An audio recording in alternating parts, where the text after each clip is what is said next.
استنوا بقى، فاكرين المواهب خلصت؟ لا يا حبيبي، اللي جاي اخطر. النهارده عندنا متسابقين هيقلبوا المسرح كله. جاهزين لاول متسابق؟ بصراحه انا شخصيا خايف. بيقولوا انه بيسخن الجو بسرعه لدرجه ان المسرح نفسه ابتدى يعرق. وسعوا الطريق، النجم الحقيقي وصل. انا اول ما بغلي البيت كله يجري عليا، حتى الشاي بيحترمني. انا بغلي المشاعر وبسخن اي قعده، ولو حد زعلني اطلع بخار يغطي المسرح كله واعمل ضجه محترمه. بصراحه الاداء سخن شويه، بس حاسس انه متوتر. كل شويه يطلع بخار كانه داخل خناقه، مش برنامج مواهب. أنا حاسة إنه هيغلي المسرح، ده داخل سخن قوي، لو زودها شوية كمان هنحط شاي فوقه. والإشارة عندي بدأت تسخن، حاسس الواي فاي بيعرق. يا جماعة اهدوا شوية، احنا لسه في أول العرض. لو كل متسابق هيولع الدنيا كده أنا شخصيا هحتاج طفاية حريق. وسعوا بقى، أسرع نجم في المسابقة وصل. أنا في دقيقة واحدة بس أقلب أي حاجة سخنة وأخلص قبل الإعلانات. أنا ملك السرعة، أي أكل يدخل عندي يطلع شخص تاني خالص. حتى البيتزا الباردة بترجع للحياة عندي. بصراحة سريع بس مستعجل زيادة، حاسة لو قعد دقيقة كمان هيحمص. الإنترنت عندي مش الأكل بس.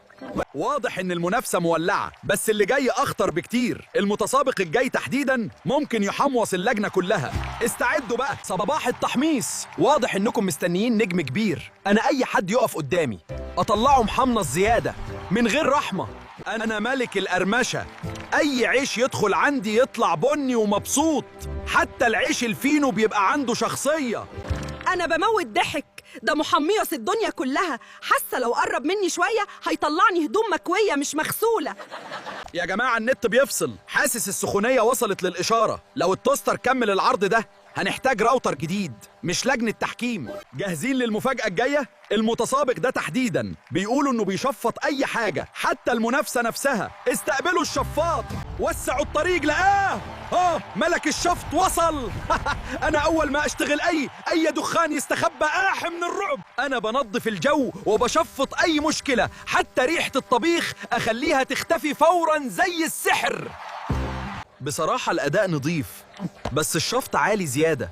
حاسس لو قرب أكتر هيشفط العصير اللي جوايا وابقى فاضي.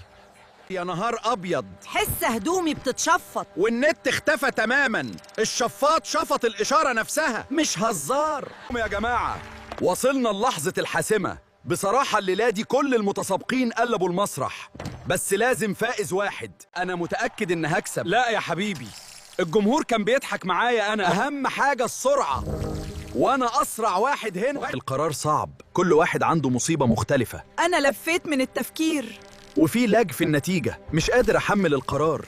استنى، أنا 1%، هفصل. قلت لك الزمن لسه زمن يا أطفال. كنت عارف عاد. مفيش دخان يغلبني هان. النهائيات بقت بتاعتي حوي، والباقي يشوف له شفطة هيقح غيري.